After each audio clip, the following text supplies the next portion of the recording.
Bonjour, chers téléspectateurs de EMCI TV. Bienvenue à cette émission In Studio. Nous abordons notre deuxième session dans le cadre de notre série Les 5 fondements de la foi chrétienne basée sur la croix. Nous avons vu précédemment ce qu'est l'héritage de la croix, ce que Christ a accompli à la croix de Golgotha. Maintenant que nous sommes au clair avec toutes ces questions, ces notions qui concernent l'héritage de la croix, l'héritage en Christ Jésus, même si la liste n'est pas exhaustive, nous avons pris quelques éléments lors de notre précédente émission. Nous allons maintenant rentrer à partir de la deuxième émission dans le pratico-pratique, c'est-à-dire comment concrètement je peux entrer en possession de cet héritage. Comment je peux le vivre au quotidien? C'est vrai, Jésus-Christ à la croix a pris mes péchés et il a pris mes maladies. Je suis pardonné, je suis guéri. Il a pris mes malédictions, je suis béni. Le sang de Christ qui a coulé à la croix m'assure non seulement la rémission de mes péchés, la purification de mon cœur, la sanctification, d'accord, mais ce sang également me protège. On a bien vu que également Jésus-Christ a porté notre malédiction à la croix et qui s'est fait malédiction à notre place. Nous avons reçu en fait la bénédiction. Il a brisé le joug de la malédiction. Tout ça, c'est au clair. On a vu également qu'il a dépouillé les dominations, les autorités, les principautés. Il les a publiquement livrés en spectacle pour nous en triomphant par la croix. C'est clair maintenant dans notre esprit. Nous avons reçu l'autorité en Christ de marcher sur les serpents, les scorpions et sur toute la puissance de l'ennemi et rien ne pourra nous nuire. Waouh, c'est formidable toutes ces choses. Nous avons également vu dans la précédente émission que Jésus-Christ, à la croix de Golgotha, il s'est fait pauvre à notre place afin que nous soyons enrichis. Dans 2 Corinthiens, chapitre 8, verset 9, « Car vous connaissez la grâce de notre Seigneur Jésus-Christ qui pour vous s'est fait pauvre, de riche qu'il était, afin que par sa pauvreté, vous fussiez enrichis. » Donc c'est clair à ce niveau-là, mais ces choses, on est d'accord, sont des choses apparemment ou entre guillemets abstraites. C'est-à-dire, elles sont invisibles, elles sont hors de portée humaine. Et on peut se poser la question, d'accord, pour le moral, ça fait du bien d'entendre ça, pour la foi, d'accord, mais concrètement, comment je peux le vivre au quotidien?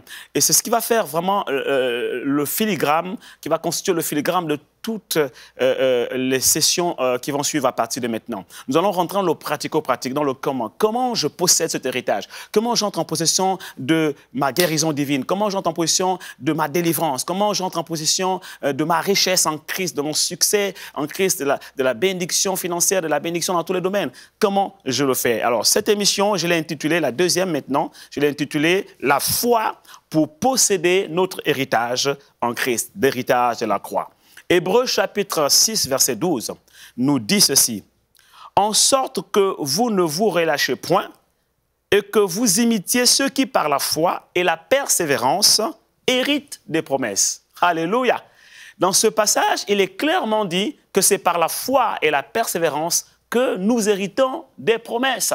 Ça veut dire que si je veux rentrer en possession de ce que Christ a accompli pour moi à la croix, je dois faire un exercice spirituel qui peut paraître difficile pour certains, mais qui, nous le verrons, n'est pas si difficile que ça, parce que ce n'est pas quelque chose de naturel, c'est quelque chose de spirituel, et nous avons l'aide de Dieu, nous avons l'aide du Saint-Esprit, et nous verrons comment Dieu nous aide dans cet exercice spirituel. Nous devons faire, en fait, preuve de foi, nous devons exercer notre foi pour pouvoir entrer en possession de notre héritage.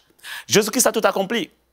Au quotidien, nous avons des réalités, mais la vérité est que sur la croix, tout a été accompli pour nous, et nous pouvons aujourd'hui entrer en possession de ces choses sans avoir besoin d'attendre d'aller au ciel.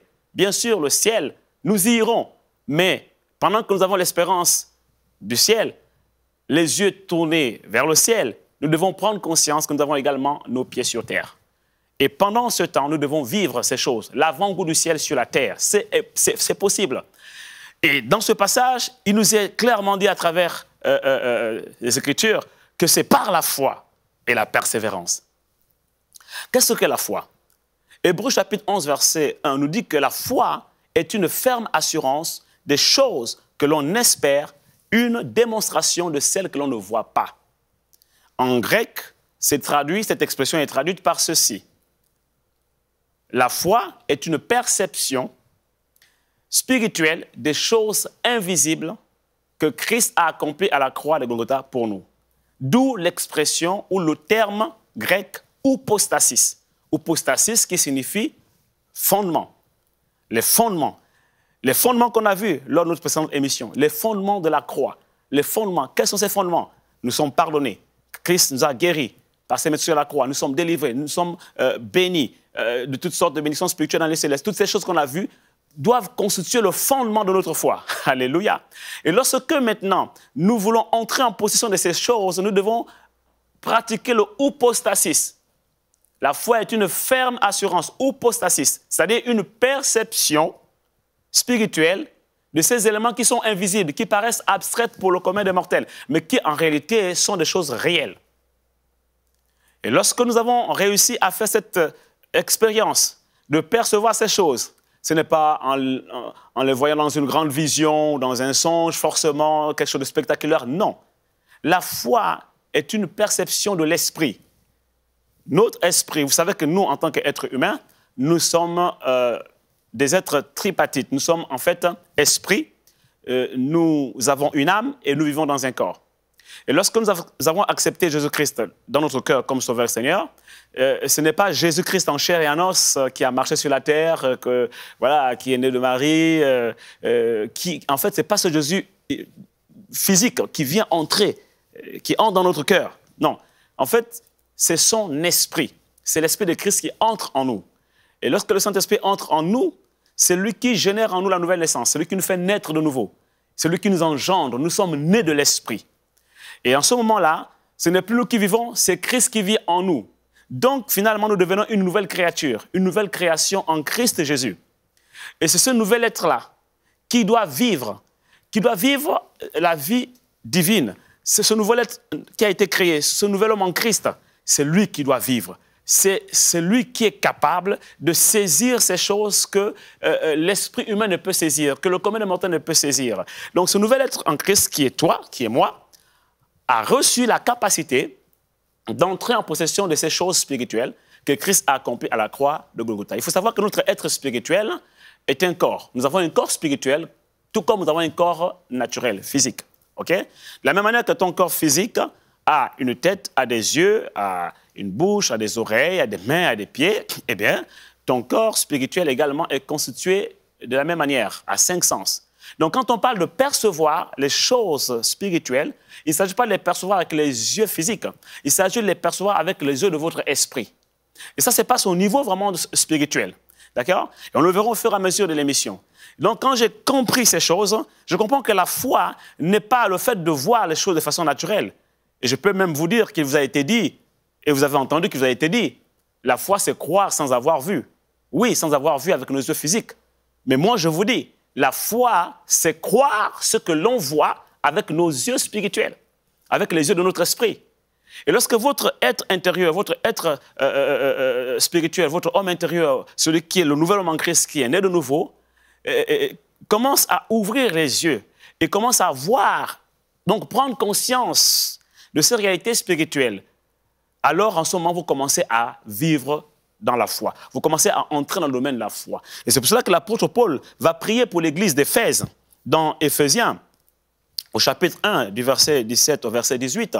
Il dit que je ne cesse de faire mention de vous dans mes prières. Je prie pour vous afin que le Dieu de notre Seigneur Jésus-Christ, le Père de gloire, vous donne un esprit de révélation dans sa connaissance, qu'il illumine les yeux de votre cœur pour que vous sachiez quelle est l'espérance qui s'attache à son appel, quelle est la richesse de la gloire de son héritage qu'il réserve aux saints.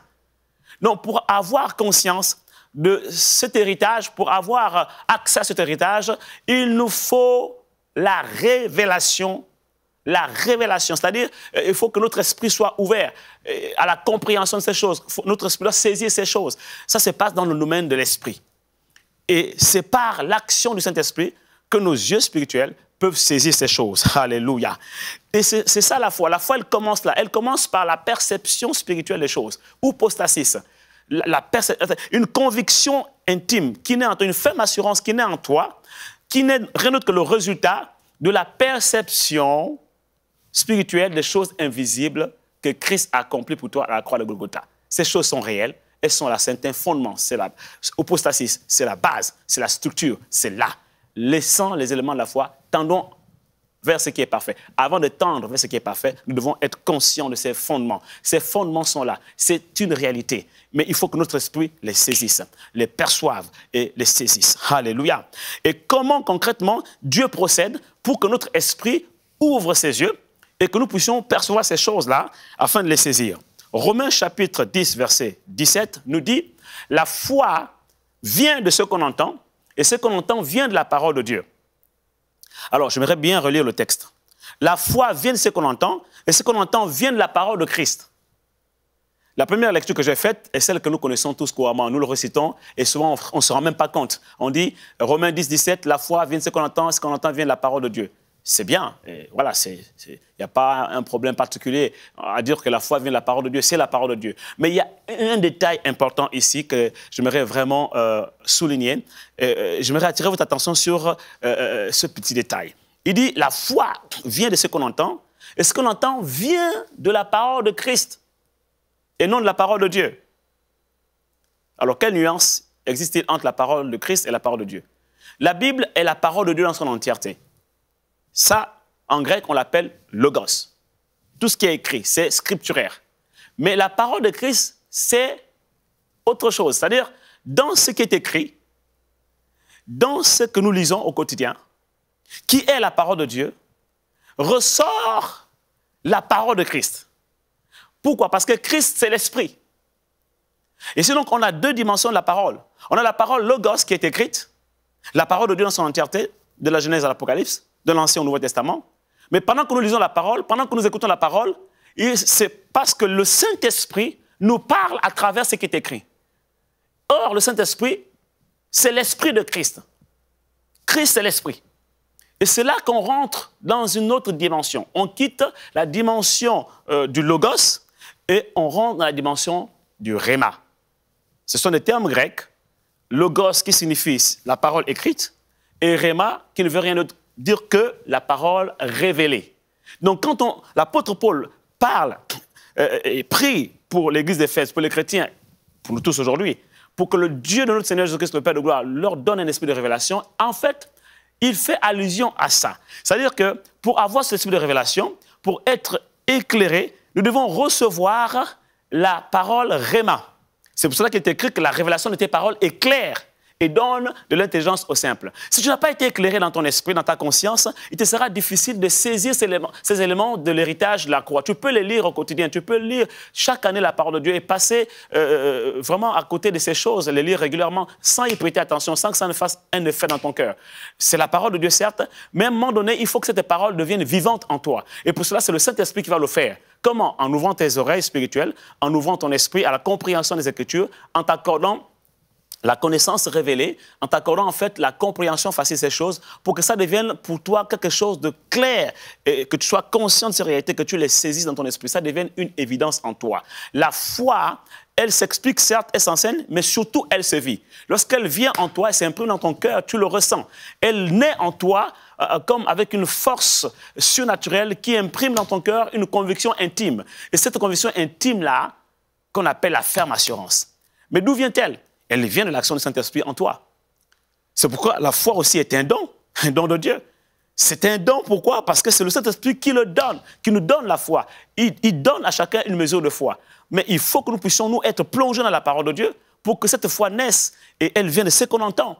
Ce qu'on entend, c'est la parole de Christ. La parole entendue par notre esprit. Alléluia. C'est ça qui fait naître en nous la foi. C'est pour ça que j'aimerais vous encourager à être au quotidien, au contact avec la parole de Dieu. Dans votre quotidien, parce que c'est un exercice spirituel. Vous savez, la foi, elle naît en nous, elle doit grandir, elle doit se développer. C'est comme un muscle. Il faut l'exercer. C'est pourquoi je parle d'exercice spirituel. Et c'est cette discipline spirituelle-là qui vous amène à avoir conscience que ce qui était difficile autrefois pour vous devient facile dans la vie chrétienne. Parce que la vie chrétienne aussi, c'est un ensemble d'exercices spirituels. La foi doit être exercée. Et c'est pour cela que, dans la suite, nous verrons également beaucoup de choses qui vont nous aider à pouvoir exercer notre foi, à pouvoir la fortifier, à pouvoir faire en sorte que cette foi soit capable de saisir les éléments de l'héritage de la croix en notre faveur. Donc, la foi est une ferme assurance, hypostasis, perception de ces réalités que Christ a accomplies à la croix pour nous. Et humainement, ce n'est pas possible. il nous faut l'aide du Saint-Esprit. C'est le Saint-Esprit qui nous ouvre l'esprit à la compréhension de ces choses et qui fait naître en nous cette foi alors que nous lisons la parole de Dieu au quotidien. C'est pourquoi l'apôtre Paul dit, nous tous qui le visage découvert, contemplons comme dans un miroir la gloire du Seigneur, nous sommes transformés en la même image de gloire en gloire comme par le Seigneur l'Esprit. De quel miroir parle-t-il? Il parle de la parole de Dieu. La parole de Dieu est un miroir. Chaque fois que nous plongeons le regard dans la parole de Dieu, c'est comme si nous mettons en face d'un miroir. Le matin, avant de sortir de chez vous, quand vous êtes habillé, vous êtes maquillé, vous avez dû vous mettre en face de votre miroir pour vous réajuster et pour voir si vous êtes réellement présentable. Eh bien, la parole de Dieu est comme un miroir. C'est elle qui nous dit si nous sommes correctement positionnés, si nous sommes correctement ajustés et présentables. C'est la parole de Dieu qui nous parle. Et la parole de Dieu est comme un album photo qui nous montre qui nous sommes en réalité, comme un miroir qui nous révèle qui nous sommes en réalité et qui nous montre clairement ce que Dieu attend de nous au quotidien. Quand on est en face de la parole de Dieu, nous sommes aussi en face de ce qui est dans la parole de Dieu. Qu'est-ce qu'il y a à l'intérieur? Il dit, nous tous que le visage découvert, contemplons comme dans un miroir la gloire du Seigneur. Donc, dans la parole de Dieu, il y a la gloire du Seigneur. La gloire du Seigneur, ça peut être sa présence, ça peut être voilà, l'onction du Saint-Esprit qui se dégage à travers les Écritures. Mais la gloire de Dieu aussi, c'est toi. Tu es la gloire de Dieu. Alléluia. Donc, quand tu regardes la parole de Dieu, tu es en train de te mirer. Tu es en train de te découvrir. Tu es en train de te regarder toi. Tu es la gloire de Dieu.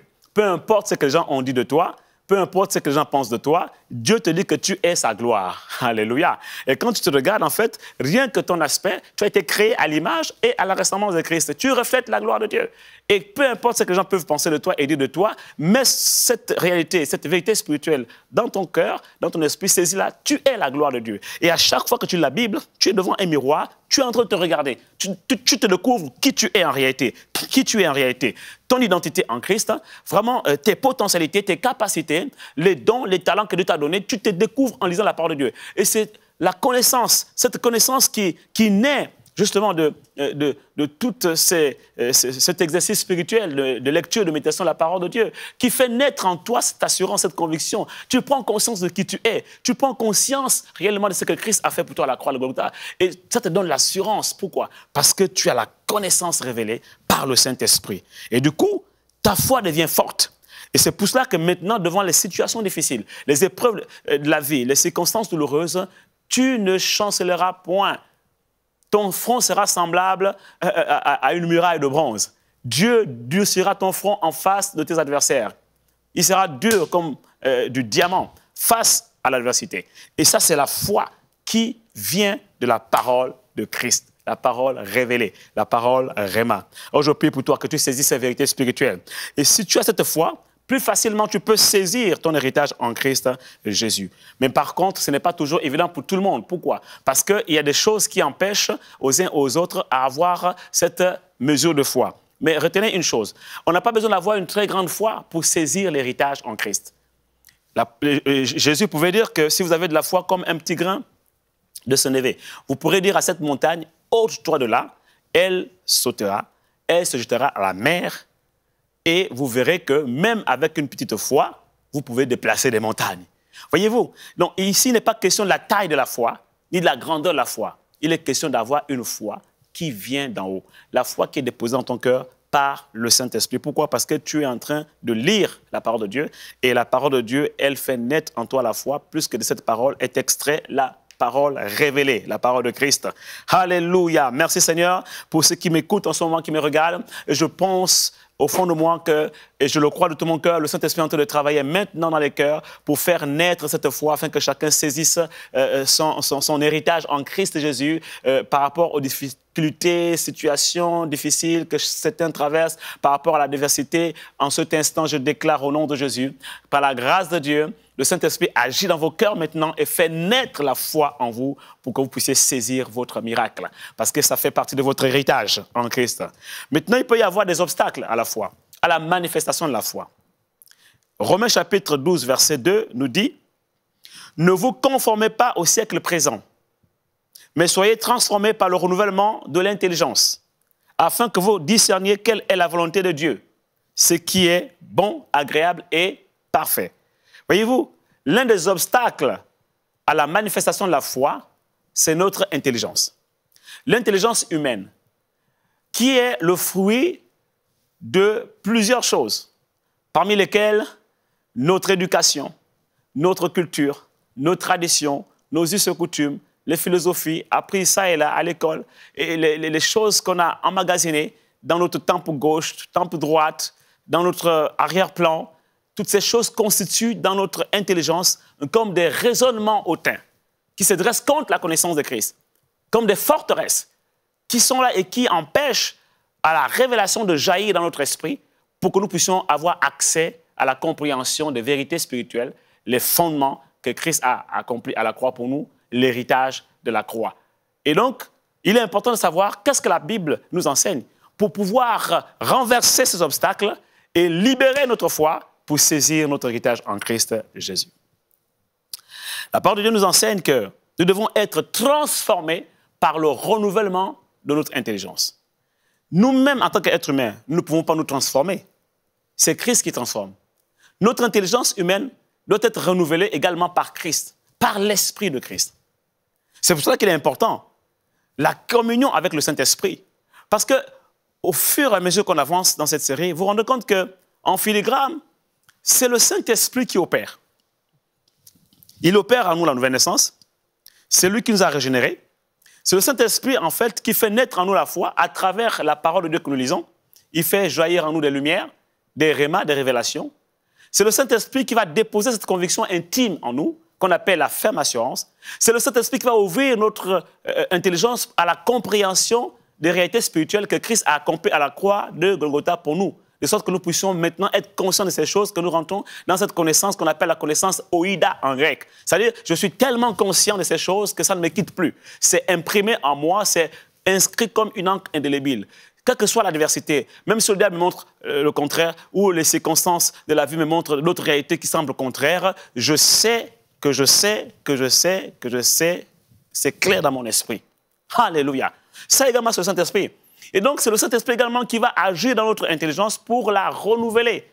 Parce que vous savez, il y a ce qu'on appelle l'intelligence naturelle et l'intelligence spirituelle. C'est pour cela que Dieu nous parle de l'esprit d'intelligence. Le Saint-Esprit est aussi l'esprit d'intelligence, l'esprit de connaissance. Donc, le Saint-Esprit nous donnera la compréhension surnaturelle des choses, la connaissance surnaturelle, l'intelligence divine, afin que nous puissions entrer en possession de notre héritage.